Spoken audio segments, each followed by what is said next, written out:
kenakalannya apa gitu. Kenakalannya dia merusak barang,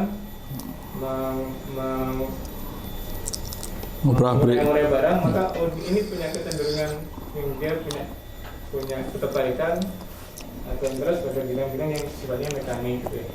Tapi kalau dia suka ngomong, suka nyanyi, oh mungkin kedepannya bisa jadi politisi misalnya, atau penyanyi gitu. Jadi sehingga dia rame dan suka ngatur orang, suka ini anak-anak yang lain, dan itu dia punya bakat yang lain. Sehingga ini sebenarnya salah satu privilege yang bisa kita berikan sebagai orang tua adalah berusaha mendeteksi kemampuan dan bakat mereka sejak dini, sehingga kemudian ketika kita memberikan pendidikan atau pengajaran, kira-kira yang sesuai dengan kecenderungan anak itu. Dan gimana Om Di? Saya mencatat dua hal. Satu, urusan pribadi. Saya sendiri kan punya anak balita, sekarang udah 5,5. Kan saya harus berpikir bagaimana semacam mendidik dia, tapi saya tipenya kan orangnya agak free ya, nggak mendikte ya, tapi ini urusan pribadi. Waktu saya tumbuh, kemudian saya merasa bahwa saya itu dapat privilege yang keren dari orang tua saya, di mana orang tua saya tidak mampu mendidik dengan sistematis ya, tapi justru itu pembelajaran kan, gimana bisa mengajari saya percaya diri, kadang-kadang over PD ya, pantang menyerah. Wah, aku orangnya pantang menyerah. Kalau ngejar sesuatu harus dapat. Ya kalau demo sama dia sampai gedung DPR harus masuk, harus kira-kira gitu. Ini aku nggak diajarin tapi dapat privilege gara-gara yaitu 86 sampai 9 gitu. Saya main apa aja. Jadi untung saya diselamatkan Nilon, itu satu sepak bola. Saya tuh kalau udah keluar dari sekolah ya sepak bola sama pramuka dulu. Dan kebetulan dua-duanya nih kok ya positif ya menurut saya. Kan kita nggak pernah tahu ya, aku suka main bola. Ternyata itu mengajarin kita egaliter, mengajarin kita kerjasama, mengambil keputusan gitu ya. Pramuka naik gunung jelas ya, nggak perlu kita bahas lah, banyak sekali ini. Saya melihat ini dari sisi pribadi Lian, saya hanya ingin mendorong teman-teman itu, satu, kita harus bersyukur apa yang kita dapat. Seumur saya ini ya, saya tidak pernah sekarang menyesal apapun yang terjadi pada saya. Sampai mobil saya dibongkar rampok gitu, aku bisa menyatakan itu sebagai suatu yang harus aku terima dengan lapang dada. Saya lapor juga ke Kapolres sana, istrinya datang juga ke Kapolsek, ketemu enggak juga ya kan, tapi menurut saya kita harus, apa yang terjadi di kita, apapun itu selalu yang terbaik. Ya, kamu merasa aduh ada sisi struggle, kamu merasa aku nggak dididik apa-apa karena bukan dididik apa-apa ya, maksudnya ada sesuatu yang hilang tapi kamu masih sempat naik turun gunung 3 kilo. Ayah juga merasa nggak pernah struggle gitu kan. Aku yakinkan ke Anda, jangan pernah sesalin itu. Ya itu udah yang terbaik untukmu. Yang sekarang yang kamu langkah itu adalah sekarang dan ke depan. Apa yang bisa kamu buat yang terbaik untuk kamu. Ini urusan pribadi ya. Dan saya kalau udah seperti itu, urat stres saya udah hilang. Nggak akan saya stres lagi. Yang kita terima udah yang terbaik kok. Ya, isinya kalau udah terbaik kan bersyukur. Terbaik itu nggak mesti kamu dapat hadiah apa kan enggak ya. Pada saat kamu kejeglong, kemalingan, ke apa itu terima sebagai itu yang terbaik. Kadang-kadang kejeglong itu terantuk batu. Lagu yang paling dia senang tuh Jalan Terbaik. Yang kedua, aku ingin sampaikan, diskusi kita masuk Elon dan Kavi Ayah itu masuk di area public policy, ya kan? Bagaimana kita bisa berbuat baik kepada publik ini. Dan saya sedikit punya power, ya kan? Sedikit punya power. Nah kalau saya Menteri Dikbud yang Anda sampaikan tadi, aku powernya lebih besar pastinya kan? Nanti tunggu, Masalah Mas. Sabar. masalah PAUD ya, masalah apa kan? LPDP nggak bisa tuh masuk situ. Hanya dorong-dorong ya, Bu Sri Mulyani pengen lebih dalam ke SD ke apa ya, kita support gitu ya. Jadi hidup itu kawan, pada satu titik itu kita punya power, limited power. Nah kamu harus melakukan itu sebaik mungkin selama kamu punya power. Jadi ide-ide kamu ini langsung saya catat di mana saya bisa implementasikan, akan saya segera implementasikan selama saya punya power. Jangan nanti setelah itu kan, tapi kan power saya terbatas. Kalau ketemu Mas Menteri atau staf khusus Menteri pasti akan saya sampaikan. Ya masalah PAUD, masalah apa. Mereka pasti punya jawaban juga, tapi kan bagus ya untuk selalu di-remind gitu. Tapi kalau di LPDP power tadi kan agak rendah ya. Power saya agak rendah untuk ke PAUD segala macam. Tapi untuk yang afirmasi segala macam, aku akan kira-kira mumpung saya punya power, jangan sampai nanti setelah selesai dari LPDP baru mikir udah nggak punya power lagi. Jadi ini pembelajaran penting bagi kamu. Suatu saat atau sekarang pun kamu punya power. Gunakan powermu semaksimal mungkin. Nikmati power itu amanah. Kalau perlu mecat karyawan, pecat segera mungkin, ya daripada dia merusak organisasi gitu. Jadi itu yang saya pelajari. Karena power itu nggak akan lama, puncak itu nggak akan lama. Kalau suka naik gunung, perjalanan menuju puncak, saya pernah nih naik gunung di Amerika 15 jam sampai puncak dari jam 12 malam sampai jam 3 sore. Begitu naik udah ngos-ngosan, udah nggak kuat. Ini ilmunya Elon ini. Teman saya di puncak itu turun ngasih 2 pil. Aku nanya pil apa nih, Mas udah minum aja. Aku percaya aja kan minum. Itu setiap 3 langkah berhenti 3 menit 5 menit. Sekarang sampai puncak nggak berhenti sama sekali. Sampai puncak aku tanya apa itu? Itu setara dengan itu kafein Mas, pil kafein kurang ajar juga. Setara dengan 2 cangkir ya. Kamu pasti tahu. Aku kan nggak tahu ya.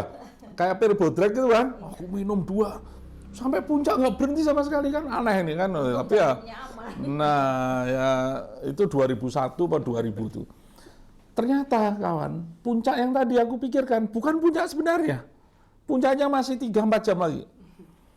Jalan lagi, untung turun bentar, terus naik lagi sampai puncak. Di puncak karena udah jam 3 sore, waktu tinggal setengah jam. Karena apa? Wangi kenceng udah kayak ini. Jadi saya mengibarkan bendera merah putih, nyanyi Indonesia Raya 17 Agustus 2001. Sama foto-foto. Ada bayangkan ini analoginya, kamu di puncak kekuasaan nanti, nggak akan lama. Gunakan waktumu sebaik mungkin itu. Kalau perlu pecat, perlu hormat ke bendera atau apapun lakukan. Tapi perjalanan kamu yang 13 jam itu harus kamu nikmati. Tidak boleh kamu nikmatnya nanti kalau pas di puncak aja, enggak. Perjalanan ini nikmat, jatuh bangun itu nikmat, proses nikmat. Itu menurut saya yang tadi aku bilang, apapun harus kamu syukuri. Ya udah terjadi ngapain lagi. Tapi aku bisa ngomong ini setelah umur 50-an ya. Dulu zaman muda seperti kamu, kapten sepak bola sih di SMA. Diharapkan penendang penalti terakhir, diharapkan masuk, nggak masuk tim saya kalah. Itu sampai jam 4 pagi, 5 pagi nggak bisa tidur. Karena menyesali kan gitu. Kalau sekarang mungkin cuek aja ya kan, nggak bisa diubah ya. Daripada merusak tubuh kan. Tapi dulu itu ya gitu. Jadi ada 2 hal, Bro Lian. Ada masalah public policy, mari kita dalam kuasa kita masing-masing kita lakukan yang terbaik. Sama yang pribadi-pribadi tadi ya melangkah terus. Oke, ini udah di ujung nih Kak. Ada nggak sih orang yang nggak punya privilege itu bisa berhasil di buku ini ditulis gitu? Kalau jawaban singkat nggak ada. Oh ada ya? Pertama karena bukunya juga tidak membahas itu sama sekali kan. Kenapa dia nggak bahas ya? Enggak, Karena sosial. soalnya bukunya terkait neuroscience dan mesin. Otak gitu, mesin ya. Jadi memang nggak akan dibahas. Ya dia juga lahirnya mungkin di bengkel kayaknya sih. Kita ada buku satu lagi John Dewey namanya Demokrasi lewat Pendidikan, Demokrasi dan Pendidikan ya. Tapi buku lama itu. John Dewey kan lama ya. Episode berikutnya itu. Nah terus ini privilege berhasil, tidak privilege tidak berhasil, Ya. begitu. Mungkin bukan gitu ya takeaway dari bukunya. Jadi hanya membahas soal kalau misalnya otak diberikan kesempatan yang sama untuk belajar dan dengan metode yang baik akan mendapatkan outcome yang sama, bahwa otak ini bisa pinter, bisa mengalahkan Ya, maksimal lah gitu ya. Tapi kalau kita dalam konteks real life, dalam kehidupan nyata, sangat banyak itu faktor keberuntungan sebenarnya. dalam kesuksesan. Tidak ada orang sukses karena usaha Dari nol. kerja keras. Nggak ada orang sukses karena dirinya sendiri, karena merit, karena apa. Nggak ada, semua pasti karena luck atau karena privilege yang definisi privilege pun sangat luas. Dari yang kita kenal dalam pembicaraan tadi seperti uang, keluarga yang baik, makanan, dan lain-lain, sampai Teman. konsep cita-cita, keberuntungan, bahkan nama. Kayak misalnya namanya dari A dan saya dari K, kita nggak tahu privilege nama A ini. Makanya ada Nama Lian Jaya panjang. Sakti. Itu biar privilege Gini, Jaya dan gini, Sakti. gini. Jadi kita nggak tahu karena nggak ada scientific studies-nya atau enggak. Tapi dari privilege itu maksudnya memberikan perspektif lain, konteks bahwa privilege itu bisa sampai ke konteks yang sangat-sangat sederhana atau terdengar bodoh, seperti misalnya ayah ini namanya depannya A. Karena dia namanya depannya A, lebih sering diambil absen duluan. Iya. Jadi dalam jangka panjang dia lebih rajin. Itu pun itself adalah sebuah privilege gitu. Jadi kita harus bisa melihat privilege-privilege tersebut itu bukan hanya dari ekonomi dan kesehatan dan apa, tapi dari hal-hal yang kecil kayak gitu, karena dunia ini sistemnya sangat kompleks dan kebetulan tidak adil. Jadi banyak sekali faktor keberuntungan dan faktor kecil yang sebenarnya jadi butterfly effect kayak tadi gitu. Besar mana, otak atau keberuntungan? Keberuntungan jauh. Dia nggak punya otak nggak juga ya? Bisa banyak. Iya, pasti banyak yang nggak punya otak beruntung ya. Tapi kan gini, luck atau takdir atau apa itu kan tidak bisa kita plan, tidak bisa kita manage kan. Ya, jadi yang bisa kita manage hanyalah memperbesar kemungkinan luck itu. Dengan belajar, kita lebih mungkin beruntung untuk mendapatkan akses apa. Dengan menjaga kesehatan, olahraga, itu berarti luck kita lebih tinggi untuk tidak terkena jantung atau penyakit jantung. Ya, kalau seperti itu udah bukan luck lagi kan, ada beberapa porsi yang kita bisa persiapkan kan, kita lakukan, kita plan. Jadi kalau saya sih melihatnya manusia ini ya hanya mengontrol yang bisa kita kontrol. Kalau yang di luar itu ya kita banyak berdoa, banyak bersedekah gitu kan. Ini bagi saya sih pengalaman hidup saya beberapa kali itu uang di rekening tinggal 1,5 juta gitu kan, tiba-tiba ada permintaan dari temen, istrinya melahirkan, anaknya, bayinya ditahan di Semarang, perlu 1 juta gitu. Aku gojek-gojek gitu, mau ngasih apa enggak, aku ngomong Don kasih nggak ya Don? Udah kalau niat kasih aja, kasih Don, kasih. Nggak nyampe 10 menit, nggak nyampe 5 menit, tiba-tiba masuk uang 23 juta di rekening. Jawabannya langsung terjadi beberapa kali. Jadi ya ini aku nggak tahu ya, ini luck, takdir atau apa, tapi rasanya sebagai manusia yang urusan itu ya udah kita ini aja. Tapi yang kita lakukan adalah yang kita bisa kontrol. Satu lagi nih, urusan kegagalan keberhasilan ya. Ini seumur saya nih. Hidup ini menurut saya nggak ada tuh kegagalan tuh. Nggak ada kegagalan deh. Nggak ada. Sepakat. Coba pikir lagi deh, yang kamu anggap kegagalan itu apa sih? Apa sih hidup ini? Aku mungkin akan merasa gagal kalau aku ditangkap KPK korupsi, mungkin ya. Semoga jauh dari itu. Karena kemanusiaan hilang itu. Ya, kemanusiaan hilang kalau kita udah korupsi ya, bukan masalah di penjaranya, tapi korupsi sebagai tindakan gitu. Tapi kalau kamu oke, saya hidup lahir orang tua tidak punya uang, misalnya gitu, yang disebut kafir privilege, kalau disebut aku nggak dapat privilege tuh uang banyak, tapi aku kan dapat privilege, itu privilege juga yang tadi aku cerita. Aku bisa terdidik dengan cara itu. Jadi menurut saya sekarang ini aku berpikir nih, nggak tahu challenge Anda lah, nggak ada tuh kegagalan tuh. Apalagi semuanya bersyukur, apa masa kegagalan disyukuri ya? Konsep aja nih, mindset nih, apa yang kamu pikirkan dengan kegagalan apa tuh? Nggak dapat LPDP gitu misalnya, beasiswa, gagal gitu, pikir lagi apakah benar keberhasilan kamu hanya karena tidak diterima LPDP gitu. ITB gitu, anakku nggak terima ITB, daftar SBM lagi, nggak diterima tuh. Sekarang aku tawarin lagi ya, BINUS, apakah artinya gagal? Ya bahwa dalam kalimat ada anaknya gagal masuk ITB ada, tapi apakah itu kegagalan yang aku sih ya itu. Tapi aku juga bisa ngomong gini setelah umur 50 ya. kamu waduh gagal, tangis menderu-deru. Life must go on kan gitu. Terus Tapi yang privilege terbaik. itu juga kadang-kadang harus dipakai. Gimana pakai privilege itu? Memanfaatkan ya Iya, kita di pakai itu. Harus tahu, gitu kan? Kadang kan tidak disadari kan. Iya. Nah, misalnya gini. Ya karena ini bicara pribadi-pribadi, orang tuaku misalnya, kan politikus berat tuh. Tiap hari bicara Politik. bagaimana membongkar Bangun. negara waktu itu kan. Bagaimana menggulingkan Soeharto waktu Ya, itu. ya. Dari lahir sampai kita lulus, cuma satu pikiran kita, gimana menggulingkan Soeharto gitu kan. Nah, kemudian privilege itu nggak bisa dipakai kemudian. Setelah Soehartonya terguling. Ya, kan? Juga bukan hasil privilege dia juga membuat saya bisa menggulingkan Soeharto gitu kan. Jadi privilege itu juga bukan hanya semata privilege. Bagaimana privilege itu dilihat kali ya, dilihat, dipelajari, disadari, diamalkan, diibadahi.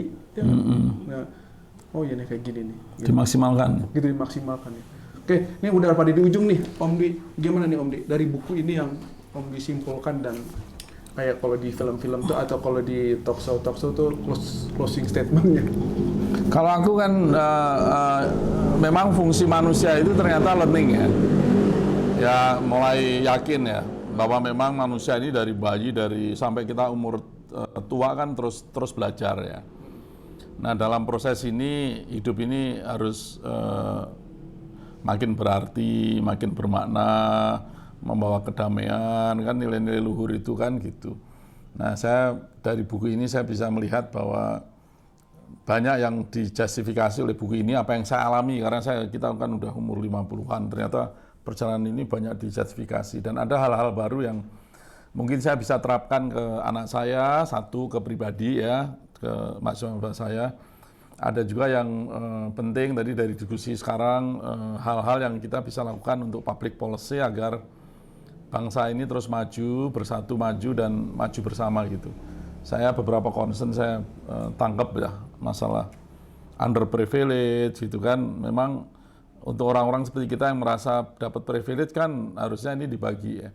Tadi penting juga aku lupa nih si Ayah ini cerita, aku tuh diskusi di ITB seringkali gini loh, SBM itu dapat ECSB loh. Hanya tiga universitas di Indonesia yang mendapatkan akreditasi terbaik sekolah bisnis. 5% ya, UGM, BINUS, dan ITB ya. Cuman 3 dari sekian ratus program atau ribu di Indonesia.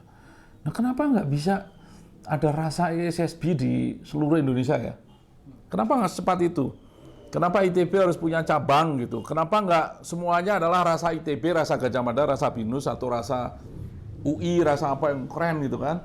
Kenapa nggak semua rasa SMA 3 gitu kan? Apa sih yang sulit, apa yang nggak bisa gitu? Terus daerah-daerah khusus itu kan punya otonomi khusus juga ya, dananya cukup besar. Kenapa nggak bisa membangun SMA gitu? Kan nggak perlu banyak ya kalau dibangun, tapi memang geografinya beda ya. Itu masalah teknis lah. Kan orangnya terpencar-pencar. Ada 5 orang SMA di sini, tapi 5 orang di kabupaten lainnya, itu masalah teknis bagaimana. Apa nggak bisa bikin SMA yang keren, kemudian mereka diasramakan gitu ya. Gurunya keren, dibayar mahal aja gitu. Kenapa nggak bisa gitu kan? Kadang-kadang kita curious juga ya. Kenapa nggak bisa? Okay. Nah, itu sih Mas Rian, saya banyak belajar dari anak-anak muda ini. Top school tadi, ITB, SBM, dan PTN-PTN yang hebat itu kan harusnya cepat ya. Di-share aja. MIT aja men-share seluruh pembelajarannya. Kalau perlu dosennya kita bukan artinya kita menggurui ya, tapi maksudnya sharing ya. Dengan itu. Jadi mereka yang perlu diambil. Itu sih, Rian, thank you. Oke, dari Pak Dwi Larso atau Om Dwi masih satu kali lagi nanti terakhir. Sekarang kita off dulu. Ini kekurangan.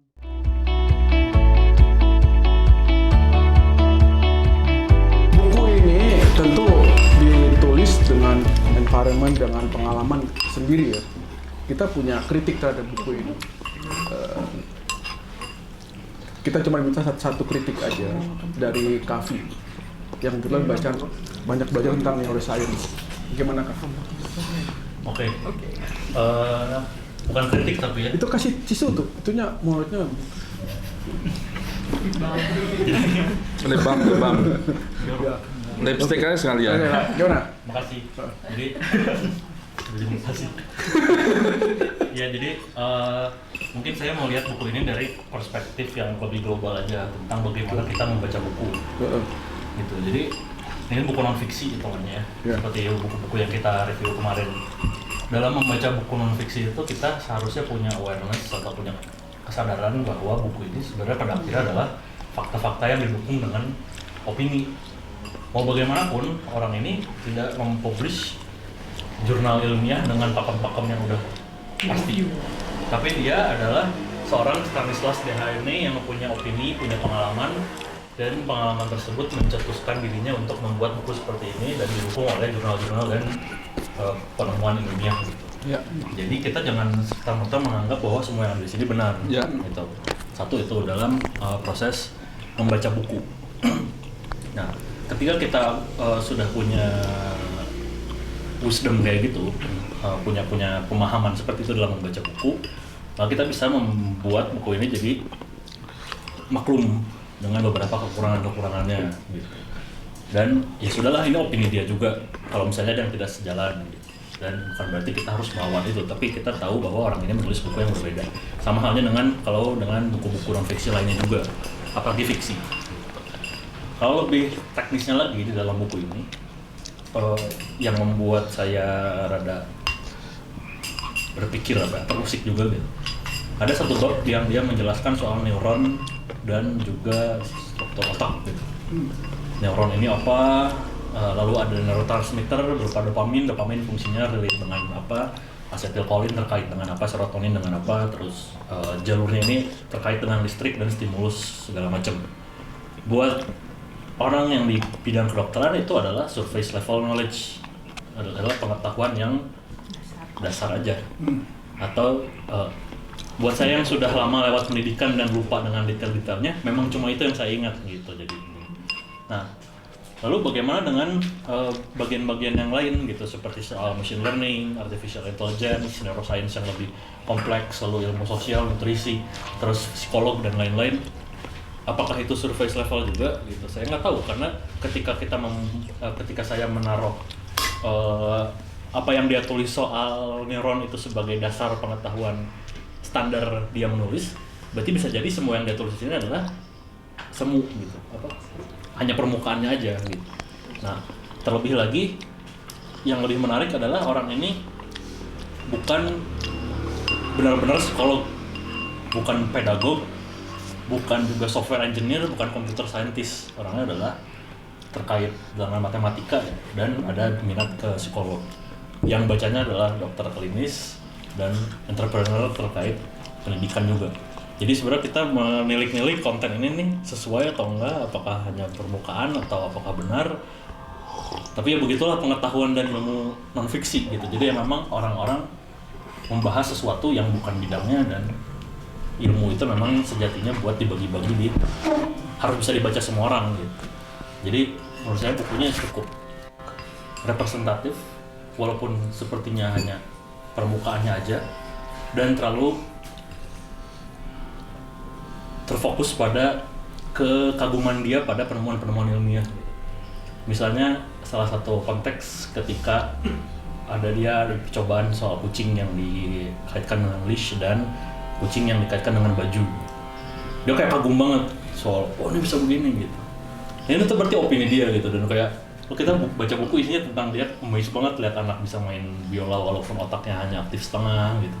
Kayak kita jadi dipaksa untuk ikut kagum juga gitu. Jadi kita bisa juga bikin buku kayak gini ya. Sebenarnya bisa kalau misalnya kita punya pengalaman dan pengalaman yang cukup tercetus seperti itu juga. Tapi memang ini secara konteks pengoleksian data ilmiah bagus banget gitu, karena dia referensinya banyak. Tapi tetap ini adalah sebuah opini, dan apa yang dia kemas karena dia bukan orang di bidang itu bisa jadi hanya sebuah permukaan gitu dari ilmu yang sangat dalam ya. Pastinya lah bukunya hanya setebal ini gitu. Sementara buku psikolog bisa segini. Bagaimana dengan latar belakang dia sebagai orang kulit putih misalnya? Nah, itu yang tadi juga kita bahas soal privilege. Kita harus aware juga bahwa dia adalah orang Prancis, orang scholar yang pasti bisa makan tiap hari, white people, pasti ada unsur-unsur kolonialnya perspektif yang dia tidak bisa ganti dari lahir gitu. Ini agak prejudis juga, tapi kayak begitu gitu. Dan kita membaca perspektif ini dari orang yang sangat-sangat privilege di dunia ini, baik dari aspek ras, ekonomi, negara, pendidikan. Dan tidak heran bahwa di dalamnya ini tidak membahas soal diskriminasi ras, soal efek hal-hal Dia nggak tersebut. kenal itu. Iya, dia tidak kenal itu, dia tidak kenal kesulitan orang sebenarnya makan kayak gimana, atau kesulitan belajar itu tidak hanya bahwa gurunya tidak bisa memberikan aktif engagement atau attention gitu. Tapi bahwa gurunya ini beneran ngomong kasar gitu kan. Dia nggak tahu gitu, mungkin di Prancis nggak ada guru yang sebegitu. Karena dia menunjukkan juga bahwa di Prancis dia heran apakah kenapa skor terkait pendidikan di Prancis itu turun dibandingkan Thailand dan Taiwan. Padahal ya kita tidak tahu, mungkin karena di negara-negara Asia gurunya lebih keras dan lain-lain. Dia tidak tahu, dia hanya menyatakan kebingungannya aja di sini. Tapi tidak terbahas bahwa pendidikan itu Ada aspek di budaya luar 4 pilar sosial. itu adalah 4 pilar ideal di dalam dunia yang utopis, dalam dunia yang mungkin dia hidup gitu. Tapi kita nggak tahu, guru saya aja macam-macam, aneh banget bentuknya guru kita semua kan. Metodenya, kurikulumnya beda. Saya merasakan problem based learning Montessori tapi juga sekolah Islam yang konservatif juga ngerasain gitu. Jadi banyak banget variabel yang dia tidak masukin di situ. Ya, gitu. Ya. Selesai ya. Ini Lian Jaya Sakti Lubis. Nyari orang yang pengen baca buku itu susah banget. Ya. Sampai saya nyari-nyarinya ketemunya Pak Dwi. Dan orang yang nulis buku itu banyak banget. Yang beli dikit. Yang beli dikit. Nah, jadi menulis apapun juga itu bisa. Kalau mau menulis ya seperti ini ya. Jadi mudah-mudahan nanti saya buku lagi, berikutnya lagi saya ketemu orang yang mau meresensikan buku yang aneh seperti ini, siapapun dia, kita buka bukunya, bagaimana kita belajar baca buku dan bagaimana kita memahami suatu buku dan bagaimana melihat ini konteksnya dengan environment atau lingkungan kita. Gitu ya, sampai ketemu episode berikutnya. Ini kenapa saya pegang-pegang ya? Karena saya nggak punya